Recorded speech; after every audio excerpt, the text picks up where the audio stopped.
Hello students, इस video में हम लोग डिस्कस करेंगे refraction of light through a rectangular glass slab.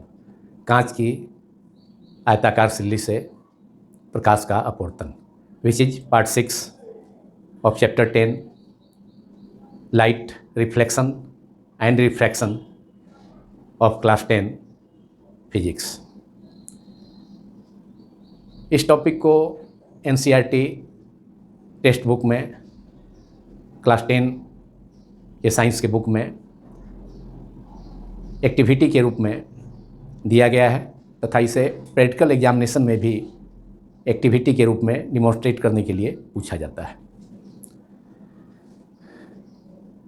जब कोई लाइट रे एक आयताकार कांच की एक आयताकार सिल्ली रेक्टेंगुलर ग्लास स्लैब के अपर सरफेस पर, ऊपरी सतह पर ऑब्लिकली तिरछे ढंग से इंसिडेंट होती है, आपतित होती है, तो अपर सरफेस से रिफ्लेक्शन के बाद लाइट रे ग्लास स्लैब के अंदर नॉर्मल की तरफ बेंड कर जाती है, क्योंकि इस स्थिति में, इस सिचुएशन में लाइट रे एयर से ग्लास स्लैब में इंटर करती है।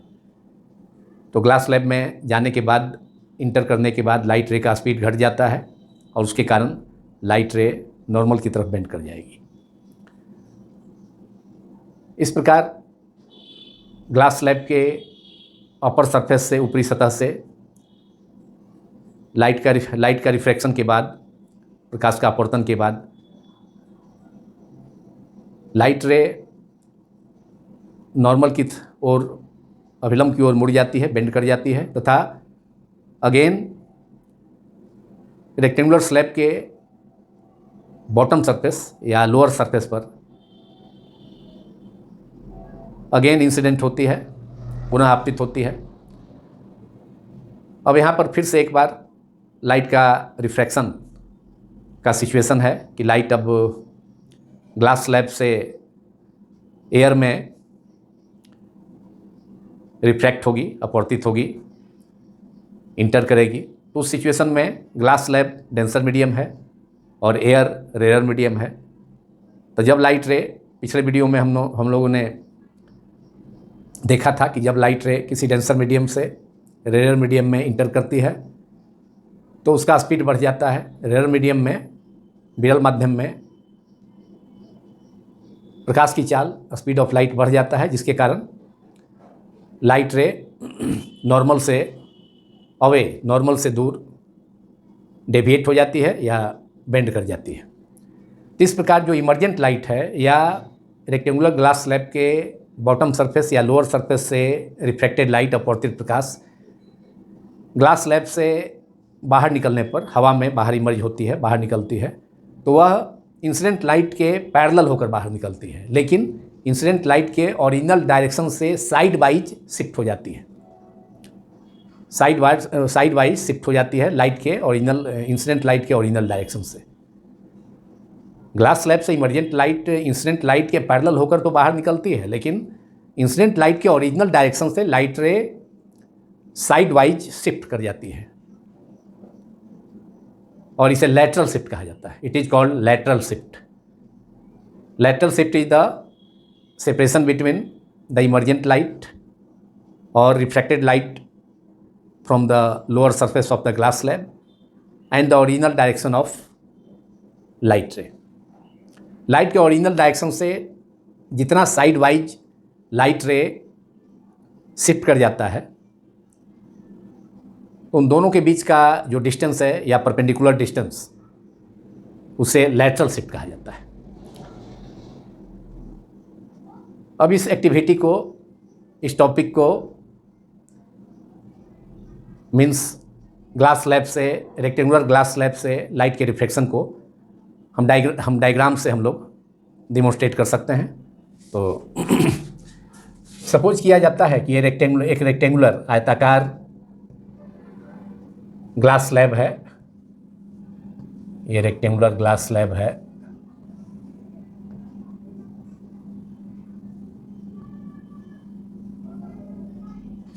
और इसका थिकनेस सपोज किया जाता है कि इसका thickness suppose thickness of the rectangular glass slab is T, small T. ये रेक्टेंगुलर ग्लास स्लैब है, इसका नाम दे देते हैं ABCD रेक्टेंगुलर ग्लास स्लैब है, और इसका थिकनेस टी लिया जाता है। सपोज किया जाता है, later suppose the thickness of the rectangular glass slab is small t. अब सपोज करते हैं कि लाइट के रिफ्रैक्शन के लिए ज़रूरी है कि लाइट रे दो मीडियम के इंटरफेस पर, बाउंड्री सरफेस पर ऑब्लिकली तिरछे ढंग से इंसिडेंट करे। अगर नॉर्मली लाइट रे इंसिडेंट करेगा दो मीडियम के बाउंड्री सरफेस पर, तो रिफ्रैक्शन के बाद, मतलब रिफ्रैक्शन के बाद सेकेंड मीडियम में तो लाइट रे करेगी, लेकिन ओरिजिनल डायरेक्शन से डेविएट नहीं होगी, ओरिजिनल डायरेक्शन से बेंड नहीं करेगी। इसलिए ज़रूरी है कि लाइट का रिफ्रैक्शन के लिए लाइट को दो मीडियम को सेपरेट करने वाला बाउंड्री सरफेस पर ऑब्लिकली इंसिडेंट होना चाहिए, तिरछे ढंग से आपतित होनी चाहिए। तो यहाँ पर एक सपोज करते हैं कि ये रेक्टेंगुलर ग्लास स्लैब के अपर सरफेस पर लाइट रे तिरछे ढंग से ऑब्लिकली इंसिडेंट होती है पॉइंट क्यू पर। इस इंसिडेंट लाइट का नाम हम PQ दे देते हैं। PQ इंसिडेंट लाइट है, जो कि एयर तथा ग्लास, ये क्या है, ग्लास है, कांच है, इसके ऊपर एयर है, नीचे भी एयर ही है। ग्लास स्लैब के बॉटम सरफेस या लोअर सरफेस के नीचे भी एयर है। यहाँ लाइट रे एयर से ग्लास के अपर सरफेस पर इंसिडेंट होती है, और इंसिडेंट लाइट का नाम हम PQ देते हैं। यहाँ PQ इंसिडेंट लाइट है। अब यहाँ पर पॉइंट ऑफ इंसिडेंट है, Q पॉइंट पर ग्लास स्लैब के अपर सरफेस AB के पॉइंट Q पर एक लाइट रे PQ इंसिडेंट होती है पॉइंट Q पर। तो Q पर एक हम इमेजिनरी लाइन ड्रॉन करेंगे जो नॉर्मल होगा। तो यहाँ पर एक इमेजिनरी लाइन नॉर्मल ड्रॉन किया गया, ये नॉर्मल है। अब ये एंगल ऑफ इंसिडेंस एयर में इंसिडेंट लाइट PQ तथा नॉर्मल के बीच का एंगल, ये I हो गया। एंगल ऑफ इंसिडेंस को I से यूजुअली डिनोट किया जाता है। रिफ्लेक्शन के बाद लाइट क्या होगा, एयर से जब ग्लास स्लैब में लाइट इंटर करेगी तो नॉर्मल की तरफ बेंड कर जाएगी। तो यहाँ पर इसलिए कि एयर से ग्लास स्लैब में जाने के बाद लाइट रे का स्पीड घट जाएगा, तो ये नॉर्मल की तरफ, ओरिजिनल डायरेक्शन से ये नॉर्मल की तरफ बेंड कर गई लाइट रे, और अगेन रेक्टेंगुलर ग्लास स्लैब के बॉटम सरफेस पर, लोअर सरफेस पर इंसिडेंट हुई, और ये पॉइंट ऑफ इंसिडेंस है। यहाँ पर इसका नाम रिफ्रैक्टेड रे का ग्लास स्लैब के रेक्टेंगुलर ग्लास स्लैब के अपर सरफेस से रिफ्रैक्शन के बाद लाइट रे, रिफ्रैक्टेड लाइट का डायरेक्शन हो गया QR के लॉन्ग। ये QR is the refracted direction of refracted light. Light ray travels along QR after refraction at point Q at the upper surface of the glass slab, and again incident at point R, which is at a point on the lower surface of the glass slab. R point है, आपतन बिंदु है, point of incident है glass slab के lower surface पर। और यहाँ पर फिर से हम नॉर्मल यहाँ सपोज करते हैं पॉइंट ऑफ इंसिडेंट R पर। R आपतन बिंदु है लोअर सरफेस पर ग्लास स्लैब के। अब यहाँ पर एंगल सपोज करते हैं I था, और यहाँ angle of refraction, refracted light glass slab के अंदर में QR, और रिफ्रैक्टेड लाइट और ये नॉर्मल है, तो नॉर्मल के रिफ्रैक्टेड लाइट और नॉर्मल के बीच का एंगल ऑफ रिफ्रैक्शन, इसको सपोज करते हैं R है। ग्लास स्लैब के अपर सरफेस पर Q पॉइंट पर रिफ्रैक्शन के बाद एंगल ऑफ रिफ्रैक्शन R है। तो ज्योमेट्री से क्या होगा, ये दोनों जो नॉर्मल है एक दूसरे के पैरेलल हो जाएगा, और उसको ये लाइन रिफ्रैक्टेड रे QR ग्लास स्लैब के अंदर इसे इंटरसेक्ट करती है, इन दोनों नॉर्मल को। तो ये एंगल R और ये एंगल R ज्योमेट्री से अल्टरनेट एंगल, ये दोनों एंगल इक्वल हो जाएगा। तो यहाँ सेकेंड सरफेस पर, बॉटम सरफेस, ग्लास स्लैब के बॉटम सरफेस पर, निचले सरफेस सतह पर, निचले पृष्ठ CD पर के R बिंदु पर भी नॉर्मल एक सपोज किया गया इमेजिनरी लाइन।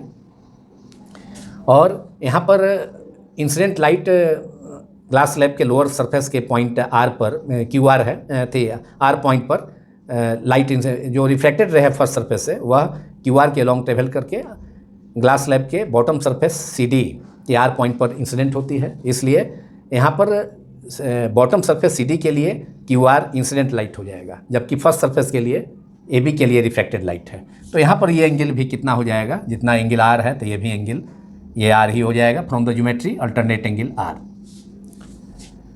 अब यहाँ पर देखिए रिफ्लेक्शन के बाद लाइट रे अब डेंसर मीडियम से ग्लास स्लैब से एयर में बाहर निकलती है। ओरिजिनल डायरेक्शन ऑफ लाइट रे क्या होता है, अगर लाइट रे एयर में ही ट्रेवल करती पी क्यू इंसिडेंट लाइट रे तो इसका ये बेंड नहीं करती और सीधे ये निकल जाती इसी पाथ के लॉन्ग, स्ट्रेट लाइन पाथ के लॉन्ग बिना डेविएट किए हुए सीधे निकल जाती ग्लास स्लैब के लोअर सरफेस। तब तो ग्लास स्लैब की बात ही नहीं होती अगर एयर नहीं ग्लास स्लैब लाइट केवल एयर में ट्रेवल करती, ग्लास स्लैब नहीं होता तो पी क्यू का जो डायरेक्शन है इसी के लॉन्ग लाइट रे सीधे बाहर निकल जाती स्ट्रेट पाथ को फॉलो करते हुए सीधी रेखा में, और इस प्रकार ये इसके ग्लास स्लैब के कॉर्नर सी से या उसके पास से लाइट रे बाहर निकल जाती है ओरिजिनल डायरेक्शन ऑफ लाइट रे। ये है अगर लाइट रे केवल एयर में ट्रेवल करती तब उसका path original direction of light ray ही होता है। ये ओरिजिनल डायरेक्शन ऑफ लाइट रे, ये original direction of original path of light, original direction of incident light, original direction of light incident light ये होता पी क्यू के लॉन्ग सीधे स्ट्रेट पाथ पर। चूँकि ग्लास स्लैब उस स्थिति में नहीं होता, केवल ग्लास स्लैब एयर में ट्रेवल करती तो स्ट्रेट पाथ को फॉलो करती। लेकिन यहाँ पर तो अब ग्लास स्लैब के लोअर सरफेस सी डी से रिफ्लेक्शन के बाद फिर से लाइट रे एयर में इंटर करेगी, तो एयर में जाने के बाद लाइट रे का स्पीड बढ़ जाएगा। तो बढ़ जाने के कारण क्या होगा कि लाइट रे का स्पीड जब बढ़ेगा तो लाइट रे डेंसर मीडियम ग्लास स्लैब से जब एयर में इंटर करेगी तो रिफ्लेक्शन के बाद लाइट रे का पाथ बेंड कर जाता है। तो यहाँ पर बेंड करेगा लेकिन किधर, टुवार्ड्स से away from the normal, speed बढ़ेगा। यहाँ फर्स्ट सरफेस पर एयर से ग्लास स्लैब के अंदर लाइट इंटर किया था तो उस सिचुएशन में ग्लास स्लैब में उसका स्पीड घट गया था, इसलिए लाइट रे बेंड कर गई थी नॉर्मल के लॉन्ग। लेकिन यहाँ पर सेकेंड सरफेस पर जब रिफ्लेक्शन होगा आर पॉइंट पर, मतलब रेक्टेंगुलर ग्लास स्लैब के बॉटम सरफेस या लोअर सरफेस के पॉइंट आर पर, तो लाइट रे अब ग्लास स्लैब से एयर में ट्रेवल करेगी। तो उस सिचुएशन में लाइट का स्पीड बढ़ जाएगा और लाइट रे अपने ओरिजिनल डायरेक्शन से लाइट रे अपने ओरिजिनल डायरेक्शन से बेंड करेगी और बेंड करेगी तो लाइट रे नॉर्मल से अवे होगी।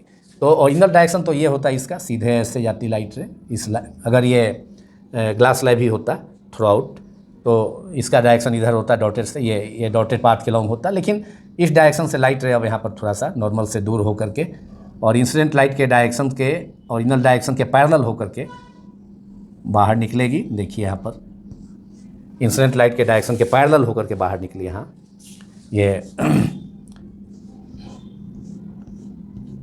ये आर एस है, ये इमर्जेंट लाइट है आर एस, ये इमर्जेंट लाइट हो गया। यहाँ पर देख रहे हैं कि रिफ्लेक्टेड लाइट जो है ओरिजिनल इंसिडेंट लाइट के पैरेलल होकर के, ओरिजिनल डायरेक्शन के पैरेलल होकर के तो बाहर निकलती है, लेकिन ओरिजिनल लाइट इंसिडेंट लाइट के ओरिजिनल डायरेक्शन से साइड वाइज इधर साइड वाइज शिफ्ट कर जाती है। तो इसी साइड वाइज शिफ्ट को ओरिजिनल डायरेक्शन से हम क्या कहेंगे, नॉर्मल शिफ्ट कहेंगे। तो ये नॉर्मल शिफ्ट यहाँ से एक परपेंडिकुलर ड्रॉन कर देते हैं यहाँ पर। तो the perpendicular distance between the direction of perpendicular distance between the emergent light और reflected light at the bottom surface of the glass slab that is at point R, ये अपवर्तित प्रकाश है। बॉटम सरफेस ग्लास स्लैब के bottom surface से अपवर्तित होने वाला प्रकाश है, आर एस है। तो ये हमने दिखाया था कि ओरिजिनल डायरेक्शन ऐसे होता लाइट का, लेकिन यहाँ से लाइट नॉर्मल से दूर हट गई। तो यहाँ पर जो एंगल ऑफ रिफ्रैक्शन है उसको हम एंगल ऑफ इमर्जेंस, इसको एंगल ऑफ रिफ्रैक्शन है या एंगल ऑफ इमर्जेंस है, तो इसको हम आई डैश मान लेते हैं। सपोज कर लेते हैं ये कितना है, आई डैश है, या आर डैश भी सपोज कर सकते थे यहाँ पर। और ये दोनों इक्वल होगा, आई और I dash angle of incidence air में, एयर ग्लास के इंटरफेस पर, मतलब बाउंड्री सरफेस पर, ग्लास स्लैब के अपर सरफेस के पॉइंट के ऊपर एंगल ऑफ इंसिडेंस, और यहाँ फिर ग्लास स्लैब से रिफ्लेक्शन के बाद लाइट रे एयर में ही बाहर निकलती है, इमर्ज करती है, तो फिर से लाइट इमर्ज कर रही है एयर में, तो ये angle of incident I dash भी इक्वल होगी, I dash angle of incident first surface पर जो एंगल ऑफ इंसिडेंस है उसके इक्वल हो जाएगा, और सेकेंड सरफेस पर या बॉटम सरफेस पर एंगल ऑफ रिफ्रैक्शन के या angle of emergence first surface पर, बॉटम रेक्टेंगुलर ग्लास स्लैब के फर्स्ट सरफेस पर एंगल ऑफ इंसिडेंस के इक्वल हो जाएगा। इसे हम रिलेटिव रिफ्रैक्टिव इंडेक्स का जो फॉर्मूला बतलाए थे सेंस लॉ का यूज करते हुए, तो उसकी हेल्प से भी, सेंस लॉ का यूज करते हुए भी इसको हम या रिलेटिव रिफ्रैक्टिव इंडेक्स का फॉर्मूला यूज करते हुए भी हम इसे इसे रिप्रेजेंट कर सकते हैं, इसे प्रूव कर सकते हैं कि आई और आई डैश दोनों इक्वल होगा। तो ये इमर्जेंट लाइट है, ये इमर्जेंट लाइट या कहें कि रिफ्रैक्टेड लाइट भी है, इमर्जेंट लाइट और refracted light from the bottom surface और lower surface of the glass slab, emergent light ray और refracted light at the bottom surface of the glass slab. और ये जो है यहाँ से एक नॉर्मल हम ड्रॉन कर दिए यहाँ original direction of light ray R point से, तो ये जो शिफ्ट हो गया ओरिजिनल डायरेक्शन से लाइट का जो शिफ्ट हो गया, ये लेटरल शिफ्ट हो गया D, it is called lateral shift. Now write down, if a light ray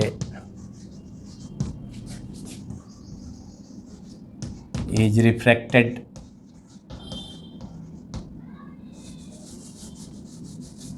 light ray travels through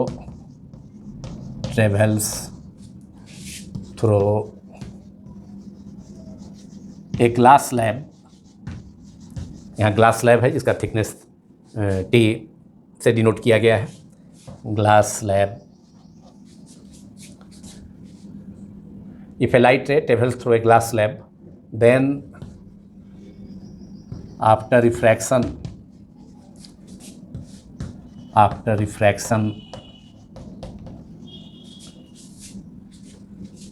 at the upper surface, that is at point Q, upper surface of the glass slab, किस point पर reflection हो रहा है air से glass में, कहाँ पर, किस पॉइंट पर, ग्लास स्लैब के अपर सरफेस के पॉइंट क्यू पर। यहाँ पॉइंट क्यू है, light ray bends towards the normal and travel along Q R inside the glass slab of the glass then after refraction at the upper surface of the glass slab, that is at point Q, the light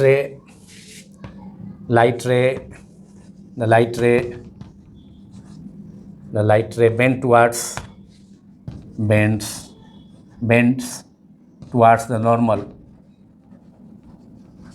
glass slab के अंदर bend कर जाएगा क्योंकि light rarer medium air से denser medium में travel कर रही है, bends towards the normal and travel along QR and again incident at the bottom surface of the glass slab and travel along QR inside the glass slab। Glass slab के अंदर QR first surface माने ये glass slab के upper surface के point के ऊपर reflection के बाद लाइट रे ग्लास स्लैब के अंदर QR पाथ के अलॉन्ग ट्रेवल करती है, inside travel along bend towards the normal and travels along QR inside the slab, rectangular glass slab, and again incident and at point R at the bottom surface of the glass slab or lower surface of the glass slab inside the slab, and again incident or falls at and again falls at or incident at falls at point R, falls at the bottom surface जो कि point R पर incident करती है, at the bottom surface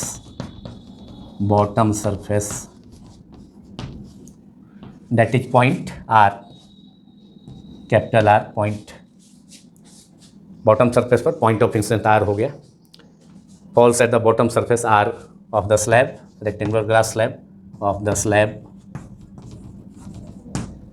again after refraction at the bottom surface, upper surface से refraction हुआ, light ray थी normal की तरफ बेंड कर गया, और बेंड करने के बाद लाइट रे ट्रेवल किया किस लाइट रे क्यू आर के लॉन्ग, क्यू आर पाथ के लॉन्ग लाइट रे प्रकाश किरण ट्रेवल करती है ग्लास स्लैब के अंदर, और ग्लास स्लैब के बॉटम सरफेस के पॉइंट आर पर अगेन इंसिडेंट होती है, और रिफ्रैक्शन के बाद नॉर्मल से, क्योंकि लाइट रे अब एयर में इमर्ज कर रही है, बाहर निर्गत हो रही है, इमर्ज कर रही है, इससे उसका स्पीड बढ़ जाएगा, इससे नॉर्मल से लाइट रे ओरिजिनल डायरेक्शन सीधे होता, स्ट्रेट पाथ क्यू आर के लॉन्ग ही होता, उससे थोड़ा सा डेविएट कर गया, नॉर्मल से दूर हट गई glass slab. And after refraction emerge out along RS, emerge out in air and travels in air along path RS, emerge out in air along path RS, which is parallel to the direction of incident light. That is along parallel to the incident light, parallel to the direction of incident light, direction of incident light ray, but the emergent light ray deflected sidewise, RS के long मैंने original direction से sidewise deflect कर गया, laterally deflect कर गया, इसलिए this deflection is called lateral shift. RN is the lateral shift parallel to the direction of incident light रे.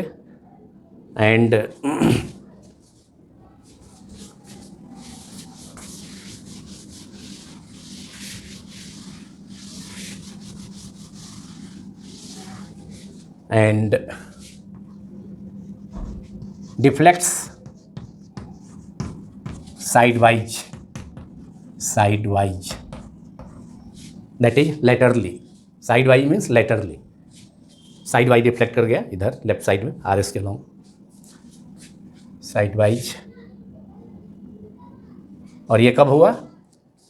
After refraction at the bottom surface of the glass slab, मतलब glass slab से air में emerge करने के बाद ये स्थिति होगी.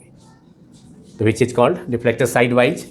तो इसे क्या कहेंगे? जितने से डिफ्लेक्ट कर गया उसको लेटरल शिफ्ट कहेंगे. तो लेटरल शिफ्ट हम डिफाइन कर सकते हैं, lateral shift, separation between the emergent light from the original direction of light रे इज कॉल्ड लेटरल शिफ्ट. ये लेटरली साइड वाइज कितना डिस्टेंस से शिफ्ट कर गया ओरिजिनल डायरेक्शन ऑफ लाइट रे से, तो उसी डिस्टेंस RN को हम क्या कहते हैं? लेटरल शिफ्ट कहते हैं. The side wise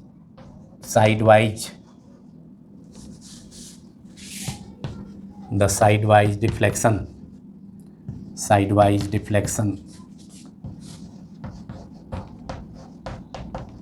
of the light ray, of the emergent light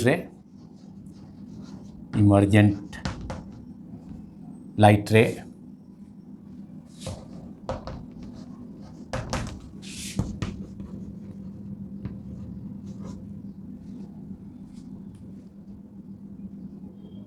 after refraction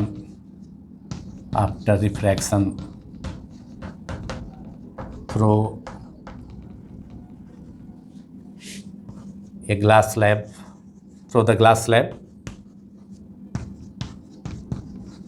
from the original direction of incident light ray, from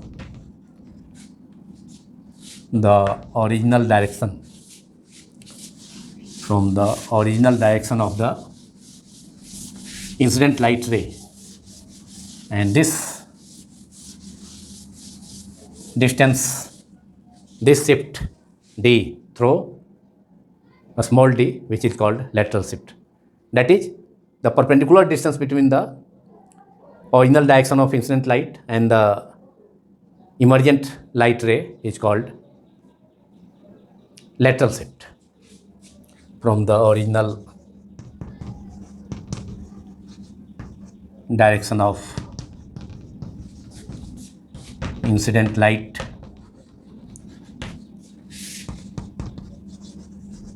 that is perpendicular distance between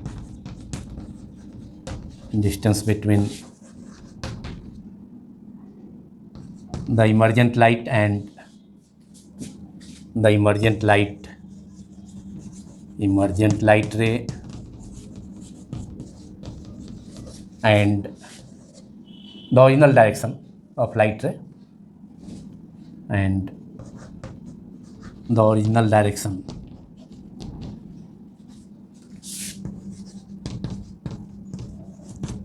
light ray is called lateral shift. इसे पार्श्विक विस्थापन lateral shift पार्श्विक खिसकाव या पार्श्विक विस्थापन कहा जाता है लेटर हिंदी में is called lateral shift और इसे डी सिंबल से यहाँ डिनोट किया गया है। यही परपेंडिकुलर डिस्टेंस है ओरिजिनल डायरेक्शन ऑफ लाइट रे से लाइट रे ग्लास स्लैब के दोनों सरफेस से रिफ्लेक्शन के बाद इसके बॉटम सरफेस से रिफ्लेक्शन के बाद इन लास्ट फाइनली इमर्ज होने के बाद एयर में इमर्ज होने के बाद ओरिजिनल डायरेक्शन ऑफ लाइट रे के पैरेलल होकर इमर्ज करती है, लेकिन ओरिजिनल डायरेक्शन ऑफ लाइट रे से साइड वाइज रिफ्लेक्ट हो जाती है जितना डिस्टेंस है, तो इस डिस्टेंस को हम क्या कहते हैं, लेटरल शिफ्ट कहते हैं। तो ये परपेंडिकुलर यहाँ से आर एन परपेंडिकुलर डाउन कर दिया original direction of light ray. This perpendicular distance between the emergent light और reflected light at the bottom surface of the glass slab and the original direction of light ray is called lateral shift. So this distance Rn is called lateral shift. It is called lateral shift और इसका symbol d होता है। तो figure में हमने represent किया है Rn is equal to, therefore Rn is equal to d is equal to lateral shift. और lateral shift डिपेंड करता है thickness of the glass slab पर। ग्लास स्लैब के थिकनेस पर डिपेंड करेगा। थिकनेस जितना ज़्यादा होगा ग्लास स्लैब का उतना ही लाइट रे लेटरली शिफ्ट करेगा, लेटरल शिफ्ट उतना ही ज़्यादा होगा। थिकनेस जितना कम होगा उतना ही कम रिफ्लेक्शन के बाद, ग्लास स्लैब से रिफ्लेक्शन के बाद लाइट रे जब एयर में इमर्ज करेगी तो थिकनेस कम होगा, तो ये लेटरल शिफ्ट भी कम होगा। ओरिजिनल डायरेक्शन से लाइट का साइड वे रिफ्लेक्शन या लेटरली रिफ्लेक्शन भी कम होगा। तो ये लेटरल शिफ्ट डिपेंड करता है किस पर, ये depends on the thickness of the glass slab. Now अब यहाँ पर फर्स्ट सरफेस पर ये जो फर्स्ट सरफेस है अपर सरफेस है ग्लास स्लैब का और बॉटम सरफेस, तो अपर सरफेस पर angle of reflection angle of incidence I upper surface पर ग्लास स्लैब के आपतन कोण आई, तथा इसके बॉटम सरफेस सी डी या लोअर सरफेस सी डी पर angle of refraction I dash, दोनों का वैल्यू सेम होगा। इसलिए कि यहाँ पर लाइट रे एयर से पॉइंट क्यू पर, अपर सरफेस के पॉइंट क्यू पर लाइट रे एयर से रिफ्लेक्ट होकर के ग्लास स्लैब में इंटर कर रही है और इसके बॉटम सरफेस पर, ग्लास स्लैब के बॉटम सरफेस के पॉइंट आर पर रिफ्लेक्शन के बाद लाइट रे फिर से ग्लास स्लैब से एयर में इमर्ज हो रही है। तो इसलिए एंगल ऑफ इंसिडेंस आई और यहाँ एंगल ऑफ इमर्जेंस और angle of reflection, angle of incident at the upper surface of the glass slab and angle of emergence at the bottom surface of the glass slab, दोनों equal होगा। और इसे हम relative refractive index तथा Snell's law के help से हम prove कर सकते हैं कि I is equal to I dash.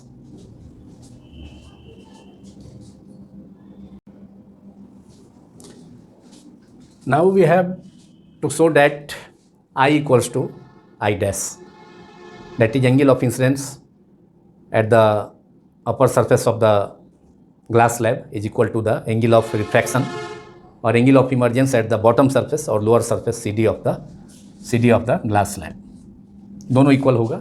और इसे हम प्रूव कर सकते हैं, इसे शो कर सकते हैं बाय यूजिंग स्नेल्स लॉ। तो राइट डाउन यूजिंग, कहाँ पर रिफ्रैक्शन है, एट पॉइंट अपर सरफेस पर, यूजिंग स्नेल्स लॉ और कहाँ पर, that is at point Q, at point Q is the point Q is the point of incidence at the upper surface of the glass slab. For refraction at point Q of the upper surface of the glass slab, rectangular glass slab. Point Q of the upper surface. आयताकार कांच की सिल्ली के ऊपरी पृष्ठ, ऊपरी सतह के Q बिंदु पर, Q पॉइंट पर रिफ्रैक्शन की स्थिति में एयर से रिफ्रैक्शन हो रहा है किसमें, ग्लास में, तो इस सिचुएशन में हम स्नेल्स लॉ यूज कर रहे हैं. Using Snell's law for refraction at point Q of the अपर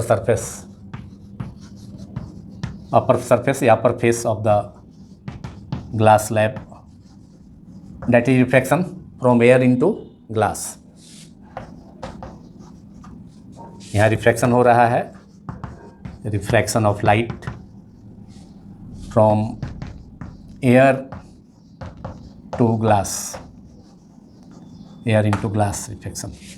अब यहाँ पर angle of incidence, Snell's law is sine I by sine are, तो साइन, और यहाँ एंगल ऑफ इंसिडेंस सपोज किया गया है अपर सरफेस पॉइंट Q पर, इंसिडेंट लाइट PQ और नॉर्मल के बीच का एंगल कितना है, आई है, small i, angle of incidence, तो साइन आई अपॉन, और एंगल ऑफ रिफ्रैक्शन यहाँ पर ग्लास स्लैब के अंदर स्मॉल आर, तो sine I by sine r equal to, light ray air से ग्लास में इंटर कर रही है, तो एयर के लिए सफिक्स हम ए एयर के लिए सफिक्स ए हम सपोज करते हैं, और ग्लास के लिए जी, सिंबल जी. यहाँ म्यू भी, रिफ्रैक्टिव इंडेक्स का सिंबल म्यू भी होता है, एन भी होता है, तो यहाँ एन हम सपोज करते हैं. तो रिफ्रैक्टिव इंडेक्स का सिंबल है ये एन हम यूज कर रहे हैं. तो यहाँ पर ग्लास, लाइट रे एयर से ग्लास में इंटर की है, तो ग्लास का रिफ्रैक्टिव इंडेक्स एयर के रिस्पेक्ट में NGA इसको लिखेंगे, refractive index of glass with respect to air, NGA. पहले ग्लास जिस मीडियम में लाइट इंटर कर रही है तो उसको रिफ्रैक्टिव इंडेक्स का सिंबल दे करके पहले G लिखेंगे, उसके बाद किस मीडियम से आई है लाइट रे, एयर से, तो एयर को बाद में, और जिसमें इंटर कर रही है उसको पहले लिखेंगे. ऐसे हम लिख सकते हैं रिलेटिव रिफ्रैक्टिव इंडेक्स का formula. NGA means refractive index of glass, NG by refractive index of air, NG by NA. This is equation 1. ये हो गया refraction using Snell's law for refraction at point Q that is upper surface of the glass slab. अब bottom surface जो glass slab का है CD, उसके point R पर फिर से यूज करेंगे, और यहाँ रिफ्रैक्शन होगा ग्लास से एयर में. Now again using Snell's law and for refraction at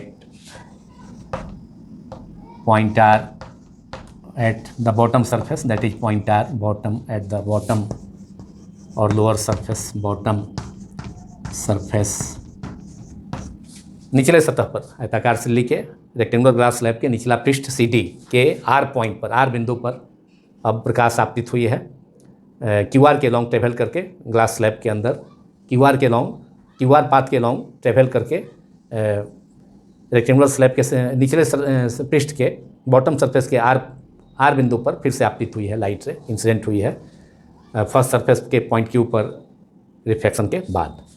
bottom surface that is at point R पर रिफ्रैक्शन होगा, और रिफ्रैक्शन हो रहा है अब कहाँ, ग्लास से एयर में, और यहाँ पर रिफ्रैक्शन होगा glass to, refraction from glass to, refraction of light, refraction of light ray from glass slab into air.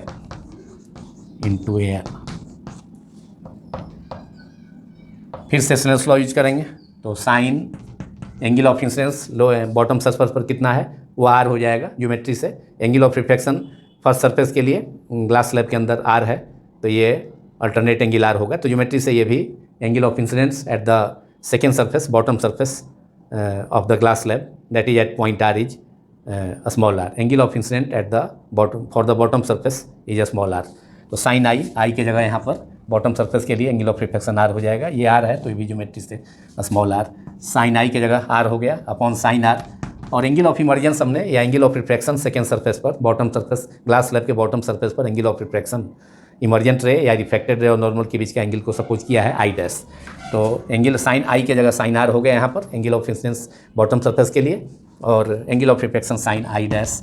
अब लाइट रे एन हम देंगे यहाँ पर, रिफ्रैक्टिव इंडेक्स का सिंबल किस में, ग्लास स्लैब से एयर में, तो रिफ्रैक्टिव इंडेक्स ऑफ एयर, जिस मीडियम में लाइट इंटर करेगी उसका रिफ्रैक्टिव इंडेक्स का सिंबल एयर के लिए, और जिस मीडियम से आ रही है उसको बाद में लिखेंगे NAG, that is refractive index of symbol NAG means refractive index of, relative refractive index of air with respect to glass, चूँकि लाइट रे ग्लास से एयर में इमर्ज हो रही है, बाहर निकल रही है। और इसको हम लिखेंगे अब NAG को, रिलेटिव रिफ्रैक्टिव इंडेक्स का फार्मूला हम लोगों ने पिछले वीडियो में डिस्कस किया था। तो NAG equal to NA upon NG, that is refractive index of air NA by refractive index of glass NG। This is equation 2। But NAG या NGA इज रेसिप्रोकल टू वो NAG, उल्टा हो रहा है, NGA और यहाँ NAG है, तो दोनों में रिलेशन क्या हो जाएगा, NGA यहाँ फर्स्ट सरफेस के लिए relative refractive index of glass with respect to air is relative refractive index of air with respect to glass, तो उसका रेसिप्रोकल हो जाएगा। तो therefore we have since NGA refractive index of glass with respect to air, जो कि अपर surface पर यहाँ पर NGA इजकल टू 1/, और यहाँ पर अब ग्लास से एयर में, तो ये दोनों एक दूसरे के रेसिप्रोकल हो जाएंगे, क्योंकि यहाँ पर रिफ्रैक्शन हो रहा है एयर से ग्लास में, यहाँ ग्लास से एयर में। तो इसके NGA इजकल टू 1/NAG 1। अब NGA का वैल्यू यहाँ पर है मेरा, NGA का वैल्यू हम लोगों ने निकाला है NG अपॉन NA, मतलब NG अपॉन NA, NGA का मतलब क्या हुआ, NG अपॉन NA, और ये किसके इक्वल है, LHS में Snell's law sine I upon sine are. तो यहाँ पर लिख सकते हैं LHS में NGA के बदले में, RHS में NGA के तो है ही NG/NA, और NGA का वैल्यू इक्वेशन 1 के LHS में साइन आई अपॉन साइन आर, NGA का वैल्यू हो गया, और 1/NAG equals to refractive index of air relative to glass is sine are by sine I dash, यहाँ है angle of emergence, angle of refraction at the bottom surface is I dash, और angle of incidence bottom surface पर R होगा, ये geometry से। तो sine आई यहाँ पर NAG के जगह पर बदले में हम यहाँ सब्स्टिट्यूट कर सकते हैं, यहाँ NAG के जगह पर कितना, sine are by sine I dash, कहाँ से, इक्वेशन 2। तो हम लिखेंगे साइन आर अपॉन साइन आई डैश। अब ये साइन आई डैश ऊपर चला जाएगा, साइन आई डैश ऊपर चला जाएगा अपॉन साइन आर।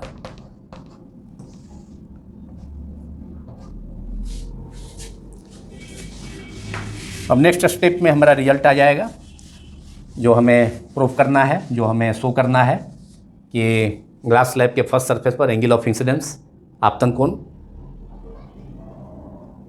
आयताकार सिल्ली, कांच की आयताकार सिल्ली के ऊपरी सतह AB, ऊपरी पृष्ठ AB पर आपतन कोण आई एयर में, और यहाँ पर फिर एयर में फिर कांच की सिल्ली रेक्टेंगुलर ग्लास स्लैब के बॉटम सरफेस या लोअर सरफेस के पॉइंट R पर यहाँ जो एंगल ऑफ इमर्जेंस है या एंगल ऑफ रिफ्रैक्शन है आई डैश, फिर अब ग्लास से एयर में रिफ्रैक्शन हो रहा है लाइट का, तो फर्स्ट सरफेस पर एंगल ऑफ इंसिडेंस और अपर सरफेस पर और लोअर सरफेस या बॉटम सरफेस पर ग्लास स्लैब का एंगल ऑफ इमर्जेंस या एंगल ऑफ रिफ्रैक्शन दोनों इक्वल होगा, क्योंकि यहाँ लाइट रे एयर में ही इमर्ज हो रही है और यहाँ एयर से ग्लास स्लैब में अपर सरफेस पर इंटर कर रही है, तो दोनों बराबर होगा, इक्वल होगा, ये साबित करना था, ये शो करना था। तो इससे हम शो करने में अब नेक्स्ट स्टेप में हम शो कर पाएंगे। और साइन आर, तो साइन आई डैश ऊपर चला गया upon sine R, sine I by sine R equal to हो गया is equal to sine I dash by sine R, और साइन, अब यहाँ पर साइन आर से साइन आर ये कैंसिल हो गया, तो केवल न्यूमरेटर में क्या बचा, sine I equals to sine I dash, sine I equal to sine I dash.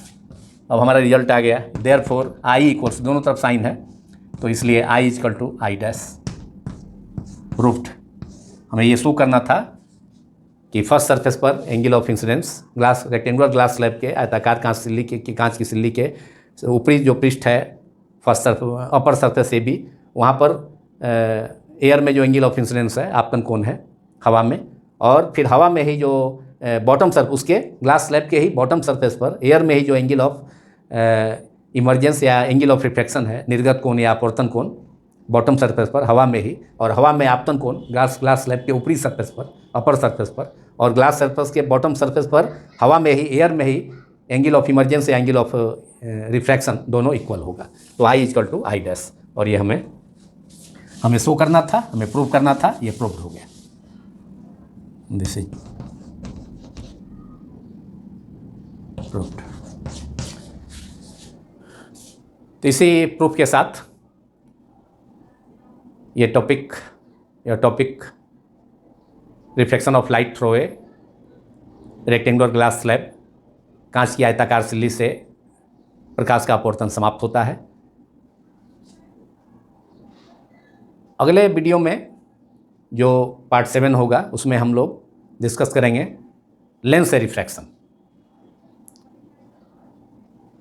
यदि यह वीडियो आपको पसंद आया हो तो इसे लाइक करें, दूसरे से शेयर भी करें, तथा यदि पहली बार देख रहे हो इस वीडियो को तो सब्सक्राइब करना न भूलें। और यदि पहले से वीडियोज देख रहे हैं लेकिन अभी तक सब्सक्राइब नहीं किए हैं तो ऊपर भी जल्द से सब्सक्राइब कर लें, क्योंकि सब्सक्राइब कर लेने के बाद जो भी वीडियोज यूट्यूब के ज़रिए आप तक पहुंचेगा उसका नोटिफिकेशन, उसकी सूचना आपको तुरंत मिल जाएगी। Thank you very much.